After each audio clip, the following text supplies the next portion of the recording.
L'hypothèse que nous défendons, c'est que, en concevant de manière plus large de meilleures conditions de travail, un environnement de travail plus accueillant, on pourra avoir des résultats plus intéressants en termes d'employabilité, d'attractivité, mais également en termes d'accueil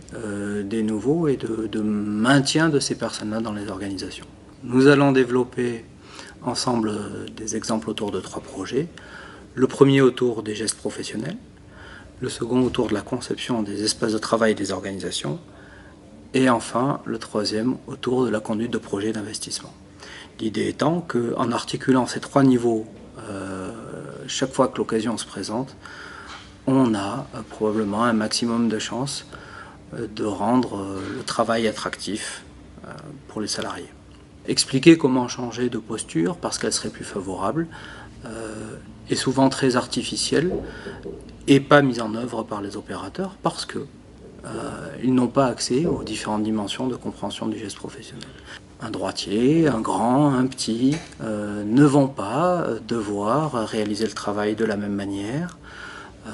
quand les pièces sont difficiles à travailler ou faciles, quand il y a des lots sains ou des lots compliqués, quand on est en retard ou en avance, etc., etc. Et donc tous ces aléas, ces variabilités du travail, invitent l'opérateur dans son activité à procéder à des arbitrages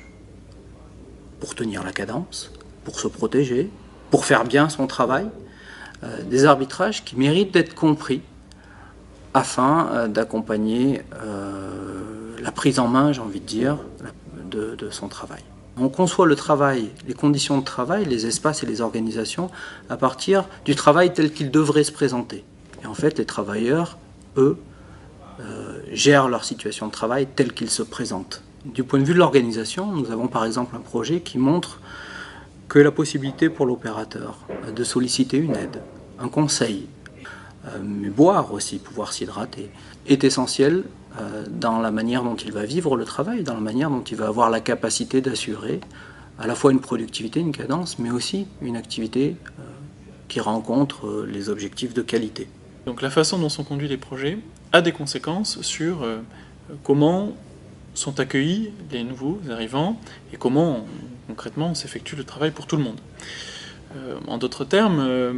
on peut voir que la faible implication, par exemple, des opérateurs, la faible prise en compte des situations de travail à la fois habituelles, entre guillemets, et puis spécifiques,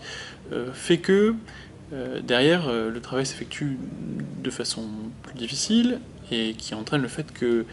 la fidélisation de l'employé, ou même son arrivée, le fait qu'il puisse se former, travailler en binôme, peut s'avérer impossible ou difficile. Souvent, on se rend compte que du fait de choix organisationnels, mais aussi du fait de choix de conception d'espace, les salariés sont souvent isolés dans l'exercice de leur activité, ce qui rend impossible ces formes d'entraide. Et cette individualisation excessive de l'activité conduit l'opérateur à ne pas bénéficier d'un certain nombre de ressources collectives et organisationnelles dont il a besoin.